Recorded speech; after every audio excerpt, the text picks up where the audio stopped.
اس لیے حدیث پاک میں فرمایا کہ ترکت فیکم امرین، میں تمہارے اندر دو چیزوں کو چھوڑ کے جا رہا ہوں، لن تضلوا، تم ہرگز گمراہ نہیں ہوگے، ان تمسکتم بہما، اگر تم نے ان دونوں کو مضبوطی سے پکڑ لیا، کتاب اللہ و سنت نبی،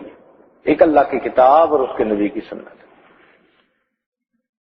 تو معلوم ہوا کہ ہمیں نبی علیہ السلام کی سنت کو مضبوطی سے پکڑ لینا ہے،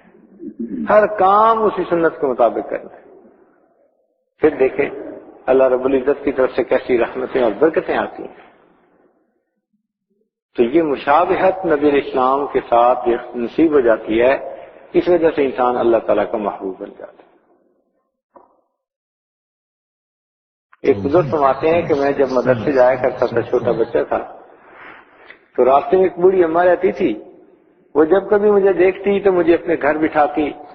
اور کچھ نہ کچھ کھانے کو دیتی، اور جب واپس آنے لگتا تو روپیہ دو میرے ہاتھ میں بھی دیتی کہ کوئی چیز لے کے کھا لینا، اور بڑی پیار محبت سے واپس کرتی۔ وہ فرماتے ہیں کہ میں بھی کئی دنوں کے بعد اس کے گھر چلا جاتا،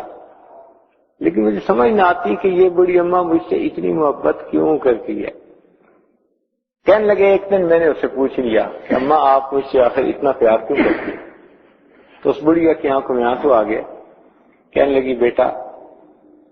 پیار اس لیے کرتی ہوں کہ ایک میرا بیٹا تھا جو جوانی کی عمر میں فوت ہو گیا، اور تمہاری شکل بالکل میرے اس بیٹے کے مطابق ہے۔ جب تم میرے سامنے آتے ہو مجھے اپنا بیٹا یاد آتا ہے، میں اسے بھی کھانا کھلایا کرتی تھی، تو جب میری محبت جوش مارتی ہے تو میں پھر تمہیں اپنے گھر میں بلا کے کھانا کھلاتی ہوں، میں یوں سمجھتی ہوں جیسے میں اپنے اسی بیٹے کو کھانا کھلاتی۔